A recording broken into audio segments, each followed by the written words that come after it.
आज मेरी शादी थी। मैं दुल्हन बनी बैठी हुई थी। मैं तो पहले से ही खूबसूरत थी, पर आज के दिन और खूबसूरत लग रही थी। शादी में जितने लोग आए थे वो मेरी खूबसूरती की तारीफ़ कर रहे थे, पर मैं बहुत दुखी और उदास थी और मन में सोच रही थी कि ये क्या गुनाह हो रहा है मेरे साथ। ऐसा नहीं होना चाहिए था। जो कुछ हुआ बहुत गलत हुआ। मेरा दिल इसे मानने के लिए तैयार नहीं हो रहा था।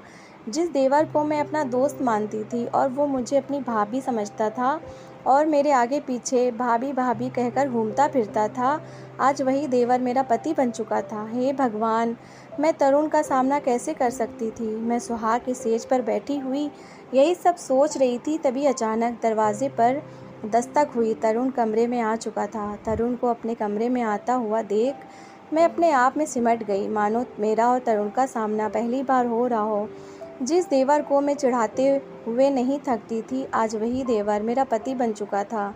तरुण अंदर आकर मेरे पास बैठा। तरुण को अपने पास बैठा हुआ देखकर मेरे पूरे बदन में करंट लग चुका था। तरुण मेरे पास बैठे हुए बोला, पूजा, आज तक वो मुझे कभी भाभी कहकर बुलाता था, पर आज उसने मेरे नाम से मुझे बुलाया। मुझे बहुत बुरा लगा। अब मुझे तरुण से घिन आने लगी थी। मैंने बाथरूम का बहाना बनाया और वॉशरूम जाने लगी। तभी तरुण ने मेरा हाथ पकड़ते हुए कहा, सुनो पूजा, मुझे तुमसे कोई ज़रूरी बात करनी है। मैंने गुस्से से कहा, नहीं तरुण, मुझे तुमसे कोई बात नहीं करनी। तुम अभी और इसी वक्त मेरे कमरे से निकल जाओ। शर्म नाम की कोई चीज़ नहीं है। वो रिश्ते का लिहाज तो करो जो कल तक हम दोनों के बीच था। मैं कुछ भी बोलती जा रही थी। तरुण ने कहा, नहीं पूजा, मैं कमरे से निकल जाऊंगा तो मम्मी पापा क्या सोचेंगे। पर मुझे तरुण की बात बिल्कुल समझ नहीं आ रही थी, क्योंकि मेरी शादी तरुण से ज़बरदस्ती करवाई गई थी। कुछ देर तक तरुण अफसोस भरी निगाहों से देखता रहा और फिर कुछ देर बाद कमरे से निकल गया। तरुण के जाने के बाद दुखी मन से मैं बेड पर बैठ गई। आंखों के सामने पुराने दिन घूमने लगे। मेरी पहली शादी मेरे पति निशांत के साथ बड़ी धूमधाम से हुई थी। मेरी और निशांत की लव मैरिज थी। निशांत मुझसे बहुत प्यार करते थे।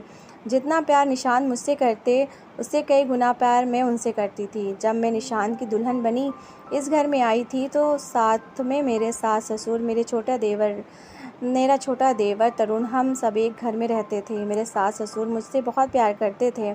मैं भी उनकी सेवा में कोई कमी नहीं करती और मेरा देवर तरुण तो मेरा लाडला देवर था। तरुण अभी कॉलेज में पढ़ाई करता था। वो घर आकर मुझसे अपने कॉलेज की बातें शेयर करता। वो मेरा देवर होने के साथ साथ मेरा दोस्त भी था। मैं उसे मजाक में हर वक्त कहती कि मैं तुम्हारी शादी अपने मायके में करवाऊंगी। इस बात पर तरुण कहता कि भाभी, आप मेरी भाभी होने के साथ साथ इस घर की बड़ी बहू भी हैं, इसलिए आपका फैसला सर आँखों पर है। आप मेरी शादी जहाँ पर करवाओगी, मैं हंसी खुशी उस लड़की से शादी करने को तैयार हो जाऊँगा। हमारा पूरा परिवार एक खुशहाल परिवार था। एक दिन की बात है, तरुण अपने कमरे में पढ़ाई कर रहा था और मेरे सास ससुर हॉल में बैठे हुए टीवी देख रहे थे और मेरे पति निशांत किसी काम से बाहर गए थे और मैं किचन में काम कर रही थी। तभी अचानक मुझे चक्कर आया और मैं वहीं गिरकर बेहोश हो गई। किचन में मैं किसी चीज़ की गिरने की आवाज़ सुनकर तरुण, जो अपने कमरे में पढ़ाई कर रहा था, भागता हुआ आया। मुझे गिरा हुआ देखकर वो एकदम से परेशान हो गया। जल्दी जल्दी मेरे ऊपर पानी की छींटे मारने लगा। इतनी देर में मेरे सास ससुर भी किचन में आ गए थे। जल्दी से मेरे पति को फ़ोन किया गया। मेरे बेहोश होने की खबर सुनकर मेरे पति निशांत भी आ गए थे। जल्दी जल्दी मुझे हॉस्पिटल ले जाया गया। मेरा चेकअप करने के बाद डॉक्टर ने ये खुशखबरी सुना दी कि मैं माँ बनने वाली हूँ। ये खुशखबरी सुनते ही मेरे पति तो बहुत खुश हुए थे, साथ साथ सास ससुर और मेरे देवर भी खुशी से झूमने लगे। मेरा देवर तो ये खुशखबरी सुनकर बच्चों की तरह उछलने लगा था। उन सब की खुशी देखकर मैं भी बहुत खुश थी। हॉस्पिटल से हम घर आ गए। मेरी सास ने कहा, बेटा, हमारे यहाँ बहू का पहला बच्चा उसके मायके में होता है, तो जब तुम्हारी डिलीवरी का टाइम होगा तो तुम्हें अपने मायके जाना होगा। अपनी सास की बात सुनकर मैंने कहा, कोई बात नहीं मम्मी जी, मैं अपनी मम्मी पापा को ये खुशखबरी सुना दूंगी और साथ ही ये भी कि मैं डिलीवरी के समय आपके घर आ जाऊंगी। सब लोग मेरा बहुत ध्यान रखते थे। धीरे धीरे समय गुजरने लगा और फिर मेरा 9वां महीना शुरू हो गया। 9वां महीना शुरू होते ही मैं अपने मम्मी के घर आ गई थी। इकलौती होने की वजह से मैं अपने मम्मी पापा की बहुत लाडली थी। मेरी इस स्थिति में मेरी मम्मी मेरा बहुत ध्यान रखती थी। मेरे पति निशांत मुझसे रोज़ मिलने आते थे। कभी कभी मेरा देवर तरुण भी मुझसे मिलने आता था। एक बार तरुण मुझसे मिलने आया तो मेरी एक दोस्त बैठी हुई थी जिसका नाम छाया था। मैं अपने देवर तरुण को छाया के बारे में पहले ही बता चुकी थी कि मेरा इरादा तुम्हारी शादी छाया के साथ करवाने का है। बहुत ही अच्छी सुंदर लड़की है। मैंने उसको छाया की फ़ोटो भी दिखाई थी। छाया को देखकर तरुण समझ गया कि ये वही लड़की है। उसने मुझसे इशारे में पूछा तो मैंने हाँ में गर्दन हिला दी। यूं ही बैठे बैठे तरुण और छाया आपस में बातें करने लगे। मैंने आपस में दोनों का परिचय करवा दिया था। जब तक तरुण और छाया बैठे रहे, एक दूसरे के बारे में काफ़ी कुछ जान चुके थे। फिर थोड़ी देर बाद दोनों अपने अपने घर चले गए, लेकिन मुझे महसूस हुआ कि जैसे तरुण को छाया पसंद करने लगी है, क्योंकि जब भी वो मुझसे मिलने आती तो तरुण का जिक्र ज़रूर छेड़ती। अब तो तरुण का आना भी मेरे मायके में बढ़ गया था, और ऐसा क्यों था मैं समझ चुकी थी, लेकिन मैं तरुण की पहल का इंतज़ार कर रही थी। और फिर एक दिन तरुण ने कह ही दिया कि भाभी, मुझे आपकी सहेली छाया बहुत पसंद है, मैं उससे शादी करना चाहता हूँ। तरुण की बात तो सुनकर मैंने कहा, तरुण, मुझे मालूम है कि तुम्हें छाया से प्यार हो गया है, लेकिन थोड़ा इंतज़ार करो। पहले तुम चाचा बन जाओ, फिर मैं छाया और तुम्हारे रिश्ते की बात चलाती हूँ। कुछ दिन बाद मेरी डिलीवरी की डेट आ गई। मुझे बेटा पैदा हुआ। घर में सभी बहुत खुश थे और मेरे पति निशांत की खुशी का तो ठिकाना ही नहीं था। बच्चा होने के बाद मैं ससुराल आ गई थी। ससुराल में मेरा बहुत धूमधाम से स्वागत किया गया। तरुण तो अपने भतीजे से इतना प्यार करता था कि उसका ज़्यादातर टाइम मेरे बेटे पीयूष के साथ ही गुजरता, क्योंकि निशांत का ज़्यादातर टाइम काम और ऑफिस के सिलसिले में बाहर ही गुजरता, और वो जब थक हार कर घर आते तो पीयूष सो चुका होता। इसलिए पीयूष अपने चाचा से ज़्यादा क्लोज था। पीयूष अब धीरे धीरे 1 साल का हो चुका था। घर के कामों और पीयूष को संभालने में मैं इतना बिजी हो गई कि तरुण से किया हुआ वादा मैं भूल चुकी थी। एक दिन तरुण ने खुद ही याद दिलाया कि भाभी, शायद आप कुछ भूल रही हैं। मैंने कहा, क्या? तभी वहाँ पर अचानक निशांत आ गए और उन्होंने ऐसी खबर सुनाई कि मैं दुखी हो गई। उन्होंने कहा, अगले 2-3 दिनों में मुझे किसी काम से दुबई जाना होगा। मुझे अपने पति निशांत का दुबई जाने वाली बात सुनकर अच्छा नहीं लगा, पर काम था तो जाना ज़रूरी भी था। अगले हफ्ते निशांत दुबई चले गए। मैं बहुत दुखी थी। शायद इसलिए तरुण अपनी बात मुझसे बता नहीं पाया कि वो मुझे क्या याद दिलाने वाला था, और फिर मैं भी भूल गई थी। निशांत ने दुबई पहुंचते ही मुझे फ़ोन किया, तुम लोग अपना ख्याल रखना, मैं अच्छे से दुबई पहुंच गया हूँ। 3 दिन के अंतराल में निशांत और मेरी फ़ोन पर बातें हो जाती, पर अचानक खबर ने सबको हिलाकर रख दिया। न्यूज़ ये थी कि निशांत जिस कंपनी में काम करते थे, उस कंपनी ने निशांत के साथ कई लोगों को काम के सिलसिले में दुबई भेजा था। पर दुबई जाने के कुछ दिन बाद वहाँ की कंपनी में अचानक किसी गैस के रिसाव से आग लग गई और बहुत सारे लोग मारे गए, जिनमें निशांत भी थे। ये न्यूज़ सुनने के बाद तो मानो घर में कोहराम समझ गया। सभी लोग बहुत रो रहे थे। मैं तो सुन पड़ चुकी थी। मेरी आंखों से आंसू मानो कहीं गायब हो चुके थे। मैं रोना चाहती थी, पर मेरा पूरा शरीर पत्थर का हो चुका था। विश्वास ही नहीं कर पा रही थी कि निशांत अब इस दुनिया में नहीं है। घर में चीख चिल्लाने की आवाज़ें सुनकर आस पड़ोस के लोग भी इकट्ठा हो चुके थे। मुझे यूं कठोर होता देख लोगों को चिंता होने लगी कि कहीं ये पागल ना हो जाए। कुछ औरतें मिलकर मुझे ये एहसास दिलाने की कोशिश कर रही थीं कि तुम्हारे पति निशांत अब इस दुनिया में नहीं रहे, तुम्हें इस बात को मानना पड़ेगा। और वो लोग मुझे रुलाने की भी कोशिश कर रहे थे। आस पड़ोस की सभी औरतों की कोशिश नाकाम रह गई। मैं पत्थर की पत्थर ही बनी रही, क्योंकि मुझे यकीन नहीं हो रहा था कि निशांत अब इस दुनिया में नहीं रहे। पर यह सच था कि निशांत अब इस दुनिया में नहीं थे। मुझे इस हालत में देखकर तरुण मेरे पास आया और रोते हुए मुझे झकझोरने लगा और बोला, भाभी, अब आपको यकीन करना पड़ेगा कि भैया हम लोगों के बीच नहीं रहे। तरुण ने जब मुझे यकीन दिलाया, उसके बाद मैं इतना तेज़ चीखी और चिल्लाई और खूब रोई कि मेरे आंसू रुकने का नाम नहीं ले रहे थे। मेरा सब कुछ लुट चुका था, सब कुछ ख़त्म हो चुका था। मेरी जीने की इच्छा भी ख़त्म हो चुकी थी। मैंने रोते रोते कहा था कि अब मुझे नहीं जीना। लोगों ने मुझे समझाते हुए कहा, बेटा ऐसा नहीं बोलो, तुम्हारे सामने तुम्हारा बेटा है, उसका मुंह देखकर तुम्हें जीना होगा। कुछ दिन बाद निशांत का अंतिम संस्कार हो गया। निशांत का अंतिम संस्कार होने के कुछ दिन बाद मेरी मम्मी पापा मुझे लेने आए। उन्होंने मेरे सास ससुर से कहा, पूजा अब यहाँ पर रहकर क्या करेगी, अब उसे हमारे साथ भेज दीजिए, हमारे घर में ही रहेगी। इस बात पर मेरे सास ससुर ने कहा, नहीं, हम पूजा को आपके घर नहीं जाने देंगे। पूजा हमारी बेटी समान है और वो हमारे घर में ही रहेगी। मेरे मम्मी पापा ने कहा, नहीं पूजा यहाँ पर रहकर क्या करेगी, अभी उसकी उम्र ही क्या है, उसे हम अपने घर ले जाएंगे तो उसकी दूसरी शादी करवा देंगे। दूसरी शादी का नाम सुनते ही मेरे सास ससुर ने गुस्से से कहा कि आप तो अपनी बेटी की दूसरी शादी करवा देंगे, लेकिन मेरे पोते का क्या होगा, क्या वो दूसरों के घर जाएगा। उन लोगों की ये सारी बातें मैं एक कोने में खड़ी होकर सुन रही थी और अपने मन ही मन में सोच रही थी कि किसी ने मुझसे एक बार भी जानने की कोशिश नहीं की कि मैं क्या चाहती हूँ, मैं दूसरी शादी करना भी चाहती हूँ या नहीं। मैं तो दूसरी शादी के सख्त खिलाफ थी, क्योंकि निशान के सिवा किसी और को मैं अपने पति के रूप में स्वीकार नहीं कर सकती थी। अभी मैं यही सोच रही थी कि तभी मेरे ससुर ने मेरे माँ बाप से कहा, आप लोगों से ज़्यादा फिक्र हमें है पूजा की, हमने पहले ही पूजा के बारे में सोच लिया है। इस बात पर मेरे मम्मी पापा ने पूछा, क्या? तो मेरे सास ससुर ने कहा कि हम पूजा की शादी अपने छोटे बेटे तरुण से करवाना चाहते हैं। सभी मेरी ज़िंदगी का फ़ैसला खुद ही कर रहे थे। किसी ने मुझसे एक बार भी पूछने की कोशिश नहीं की कि मेरी तरुण से दूसरी शादी के बारे में बात सुनकर ही मेरे मम्मी पापा को इस बात से कोई एतराज़ नहीं था। उन लोगों ने कहा, ठीक है, हमें तो आप अपनी बेटी के लिए एक सहारा ढूंढना था, आप लोग जैसा सोचें। हमें तो ये बात सुनकर बड़ी खुशी हुई कि आप लोगों ने हमसे पहले ही पूजा के बारे में सोच लिया है। मैं इन लोगों की बात सुनकर एकदम आग बबूला हो चुकी थी। मैं सामने आई और बोली, नहीं, मुझे दूसरी शादी नहीं करनी। मेरे मम्मी पापा ने कहा, बेटा ऐसा मत बोल, तेरी पहाड़ जैसी ज़िंदगी कैसे गुजरेगी। ज़िंदगी तुझे दोबारा मौका दे रही है। पति के मर जाने के बाद हर किसी की किस्मत में दूसरी शादी नहीं होती। अगर किसी लड़की की दूसरी शादी होती भी है तो किसी कुंवारे लड़के से नहीं हो पाती।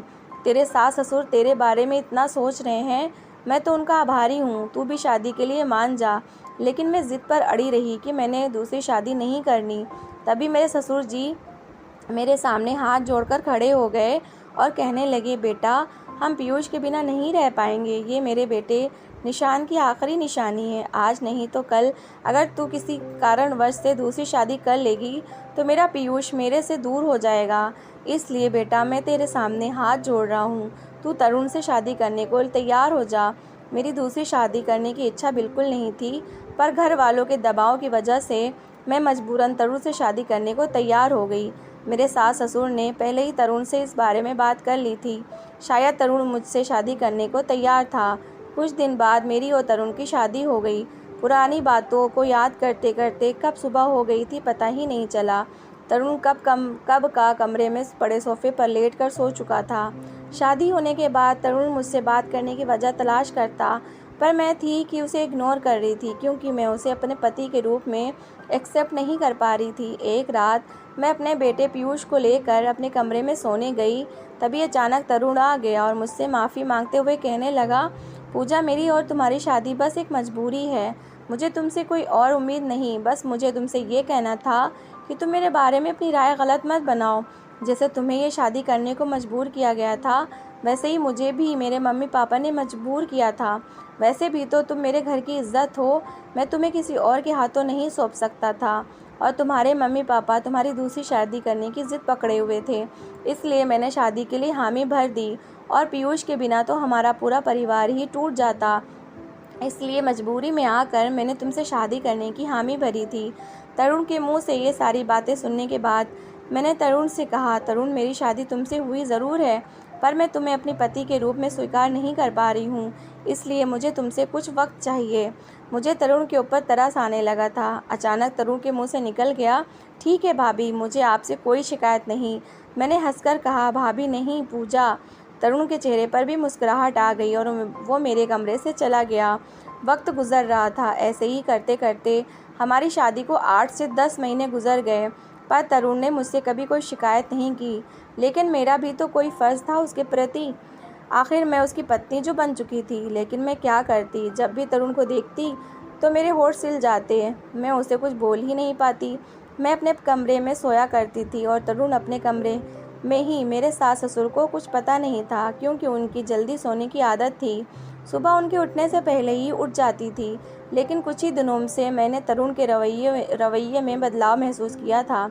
जब भी उसका और मेरा आमना सामना होता तो मुझे उसके चेहरे पर एक अलग ही मुस्कुराहट दिखाई देती। मुझे देखकर उसकी आंखों में चमक उभर आती थी। वो मुझसे ज़्यादा से ज़्यादा बात करने की कोशिश करता। मेरा बेटा पीयूष अब तक तरुण को चाचू ही कहता था, लेकिन जब एक दिन तरुण ने पीयूष से कहा कि पीयूष मुझे पापा कहो, तो मैंने चौंक कर तरुण की तरफ देखा था, जबकि तरुण ने मेरी तरफ एक शरारती मुस्कान से देखा था। मैं उसकी नज़रों का सामना नहीं कर पाई और अंदर कमरे में आ गई। मुझे ऐसा लग रहा था जैसे तरुण के जज्बात मेरे लिए बदलने लगे थे, लेकिन तरुण के जज्बात ही नहीं बदले थे, मेरे दिल में भी कुछ कुछ होता था। जब तरुण की नज़रें मेरी नज़रों से टकराती थीं तो मेरे दिल की धड़कन बढ़ जाती थी। मैं बार बार अपने दिल को समझाती, मुझे लगता ये गलत है, मैंने तो सिर्फ वो निशान से प्यार किया था, अब मैं निशान की जगह तरुण को कैसे दे सकती हूँ। उस दिन भी मैं किचन में काम कर रही थी जब पीयूष मुझे तंग कर रहा था। वो बार बार चिल्ला रहा था, मुझे पापा के पास जाना है। धीरे धीरे पीयूष तरुण को पापा बोलने लगा था। तरुण की नई नई नौकरी लगी थी, वो ऑफिस जाने के लिए कमरे में तैयार हो रहा था। पीयूष से तंग आकर मैं उसे लेकर तरुण के कमरे में आ गई। तरुण अभी अभी नहाकर निकला था, वो सिर्फ टॉवल में था। तरुण को इस तरह देखकर मेरा चेहरा शर्म से लाल हो गया। दिल की धड़कन इतनी तेज़ी से बढ़ी थी कि जैसे अभी सीने से बाहर आ जाएगा। मैं शर्म के मारे जल्दी से तरुण की तरफ पीठ करके खड़ी हो गई।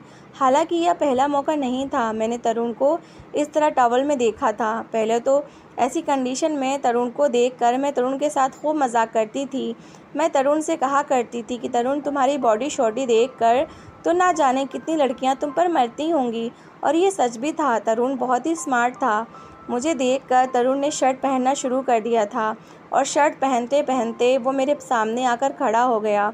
उसकी आंखों में वही शरारती मुस्कान थी जिसे देखकर मेरे दिल में कुछ कुछ होता था। उसी शरारती मुस्कान के साथ बोला, तुम्हारे चेहरे की लाली बता रही है कि तुम्हारे दिल में भी मुझे देखकर कुछ कुछ होता है। तरुण की बात सुनकर मैं हड़बड़ा गई। हकलाते हुए बोली, तरुण वो पीयूष। मेरी बात पूरी होने से पहले ही तरुण ने अपनी उंगली मेरे होठों पर रख दी। कहने लगा, कम ऑन पूजा, इतना क्यों घबरा रही हो? तुम अपने पति के कमरे में आई हो, किसी गैर के कमरे में नहीं। मैंने खुद को थोड़ा रिलैक्स किया और बोली, सॉरी तरुण, मुझे इस तरह बिना नॉक किए तुम्हारे कमरे में नहीं आना चाहिए था। मेरी बात सुनकर तरुण थोड़ी नाराज़गी से बोला, पूजा तुम भूल रही हो, ये कमरा तुम्हारा भी है। मैंने तरुण की तरफ देखा। तरुण मेरे इतना करीब खड़ा था कि मैं उसकी खुशबू महसूस कर सकती थी। अचानक ही मेरा दिल मचल उठा। तरुण के सीने से लगने के लिए जी चाहा। तरुण के सीने से लगकर इतना रोऊं कि दिल के सारे दुख, सारी बेबसी निकल जाए, लेकिन मैंने खुद को संभाला और अपने कमरे में आ गई। 1-2 दिन में मेरी और तरुण की शादी की सालगिरह आने वाली थी। तरुण ने घर में कह दिया कि वो बहुत बड़ा फंक्शन करेगा हमारी शादी की सालगिरह का, क्योंकि जिन हालातों में हमारी शादी हुई थी उसमें धूमधाम का तो कोई मतलब ही नहीं था। लेकिन अब मैं सारे अरमान निकाल लूँगा। अपने सारे यार दोस्तों को मैंने इनवाइट किया है। मेरे सास ससुर भी इस बात से एग्री थे। वो इस बात को समझ रहे थे कि भले ही समझौते की शादी थी, लेकिन तरुण के भी कुछ अरमान होंगे अपनी शादी को लेकर, इसलिए उन्होंने तरुण का समर्थन किया और बढ़ चढ़कर फंक्शन की तैयारियां करने लगे। तरुण की तैयारियां देखकर मैं तो दंग रह गई थी। ऐसा लग रहा था जैसे आज ही तरुण की शादी हो। फंक्शन में हर कोई मेरी और तरुण की जोड़ी को चांद सूरज की जोड़ी कह रहा था। फंक्शन ख़त्म होते होते मैं थककर चूर हो चुकी थी। कुछ मेहमान चले गए थे, लेकिन जो ख़ास मेहमान थे वो रह गए थे। मैं बहुत ज़्यादा थकी हुई थी और बहुत ज़्यादा नींद भी आ रही थी। तरुण शायद मेरी कंडीशन समझ चुका था।